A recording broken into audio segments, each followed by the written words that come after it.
Welcome once again to the Tin Dog Podcast. Now I begin my review of the Ninth Doctor's Time. That's Christopher Eccleston, right from episode 1, Rose. Now, of course, most of you have seen this episode, so I'm not quite sure why you want to hear my review, but I have received a lot of emails, so we might as well, here we go. Before I begin though, can I just thank everyone who emailed me congratulating me on my wedding. Thanks very much. Okay, the story so far was basically that we'd watched the almost animated Ninth Doctor, the Richard E. Grant one, and then we'd been told at the 40th anniversary that Doctor Who was coming back. Our TV show was actually coming back. The press was alive with speculation over who would play him, and the usual sort of nonsense that accompanies this sort of thing. Can you remember what it was like? You see, for me, Doctor Who was something that I'd convinced myself should have died, or should have become even more culty. Now, I'm sorry for this, but at the time, that was kind of how I felt. There was a guy on Mastermind, the BBC One quiz show, and it was the Doctor Who special, and he'd lost his sight, and he was asked, he was one of the contestants, he was asked whether Doctor Who should come back, and rather oddly, he said, no, it shouldn't, because I can't see it, and I don't think anyone else should be allowed to either. And a tiny part of me felt like that. I'm not proud of saying this at all. I'm not proud whatsoever that I'm thinking like this. But at the time, I was so frightened that Doctor Who would come back as a parody of itself. Something that was just ridicule, something that was closer to Curse of the Fatal Death than anything else. You see, Curse of the Fatal Death had a Ninth Doctor as well, played by Rowan Atkinson. And it was a homage, a Mickey take, if you like, of the last 4 generations, or 5, depending on the way it worked, of the Doctor. The Doctor would then regenerate into different actors, going right through to the very end. It was as if we'd been convinced or tricked into watching the end of the series. The Master was in it. It kind of ticked all the boxes. Even the Daleks turned up. Mind you, though, for a time we thought that was the end. And then it wasn't. Then some bloke who, to be honest, I'd never heard of, Russell T Davies, was given the job to bring it back. And things were looking odd. We'd all been burnt by the Paul McGann thing. We were all kind of squirming a bit. And then everything kind of got odd. They told me Christopher Eccleston was playing the Doctor, and I was thinking, well, no. I know he could do a posh voice, as seen in his rather good performance in Elizabeth. So I'm thinking, okay, I can live with that. If he does that sort of voice, with that sort of intensity, he could play a Time Lord, not a problem.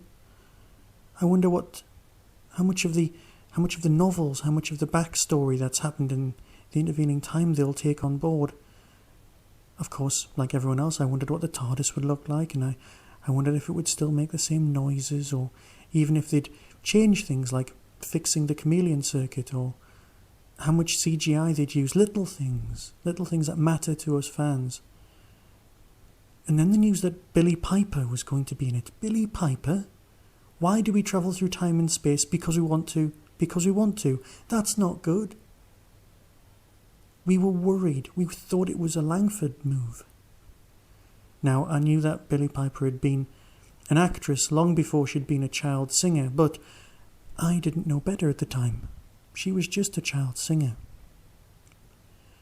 And then, about a month and a half before it was meant to be on the BBC, they'd only just started showing the odd teaser trailer, going, it's about time, or soon, or whatever it was, and the TARDIS would appear. The excitement was building. The Doctor Who fans and Doctor Who magazine was beside itself.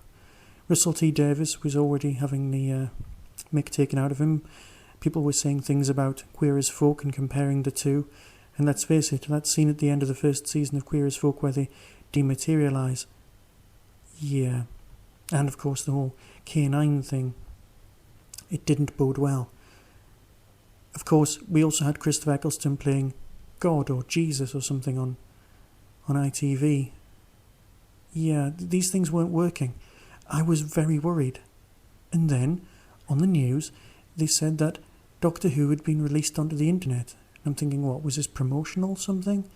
Apparently, someone in Canada had got a hold of the copy and they'd put it in some sort of downloadable format. Now, I didn't know much about it at the time. I was still using dial-up. But an acquaintance from a Buffy convention managed to get a hold of a copy for me, put it onto disc, and it wouldn't play in my DVD player, because at the time I didn't know anything better. I was worried. I was very, very worried, but I couldn't contain myself at all. I needed to see this story just to calm myself down. And so I went to my friend's house. We switched on his PC, slid the CD in. It recognised it. We turned up the speakers, and with silent reverence, we watched. Oh, it was good. I didn't even spot the difference between Murray's music and the real theme. Well, I say the real theme, the original theme. I just knew it sounded better than the McCoy version. And then we were there. We were in London. We were playing Google Earth from orbit. We zoomed in. It looked great. I couldn't believe how good it looked because I'd spent the last 15 years just watching VHS. I'd been trapped in some period. But this was great.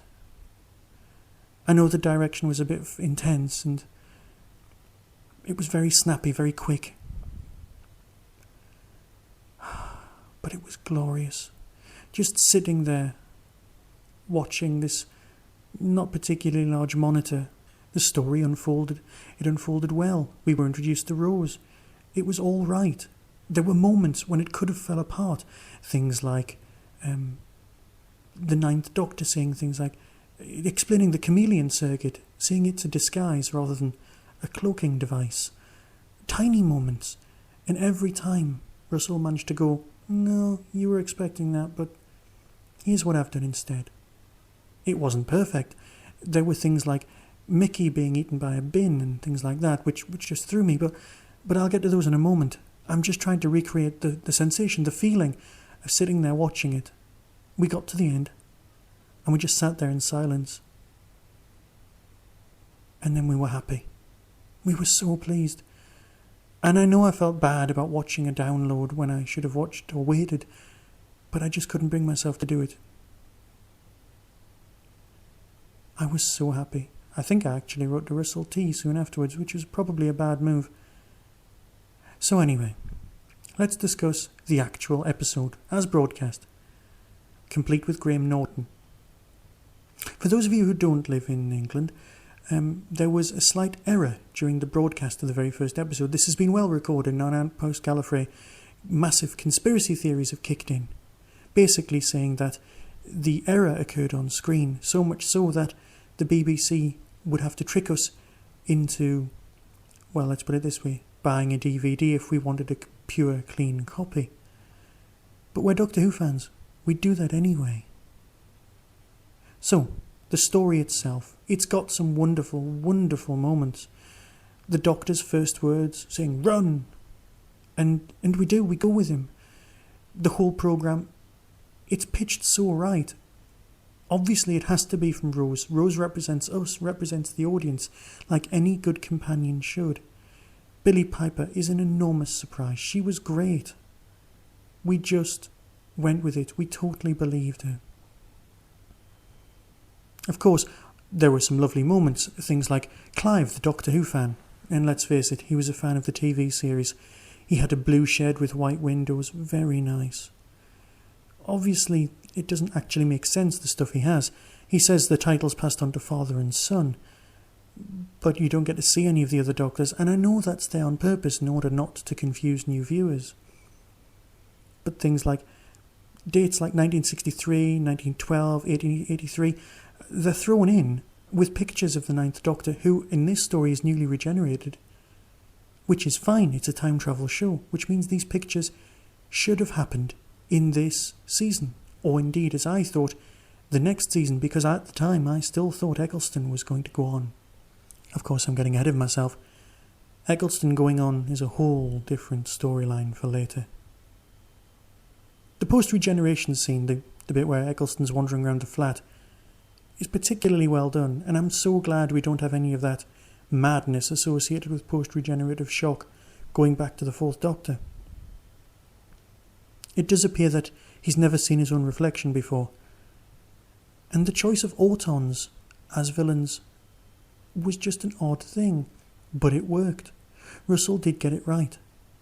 Of course, there are things like the interior of the TARDIS, which is lit marvellously, and they have changed that recently, and not for the better.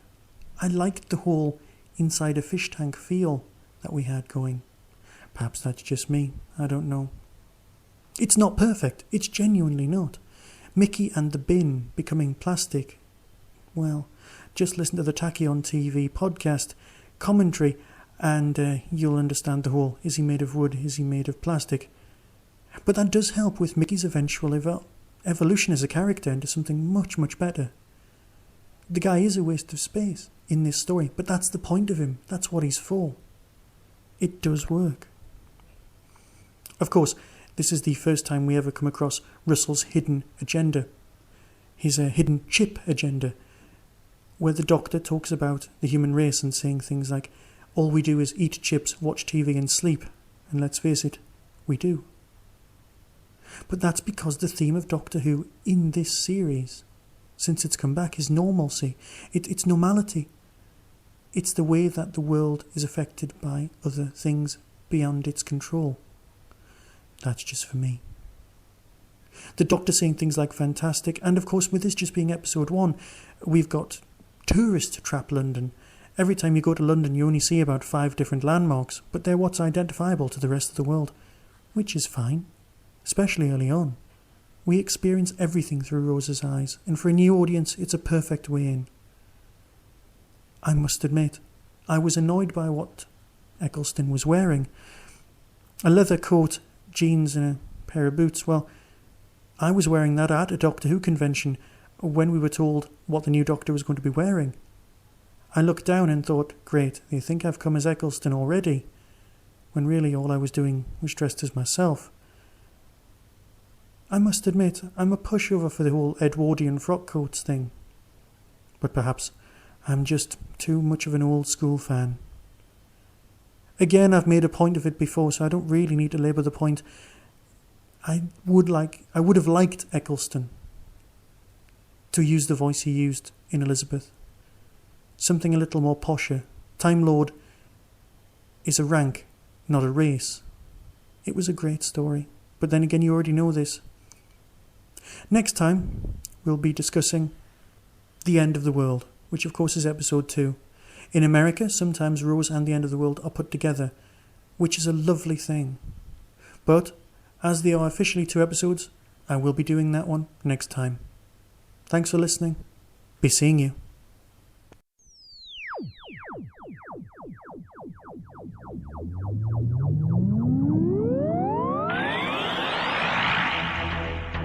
You have been listening to the Tin Dog Podcast. Doctor Who and its associated shows are all trademark of the BBC.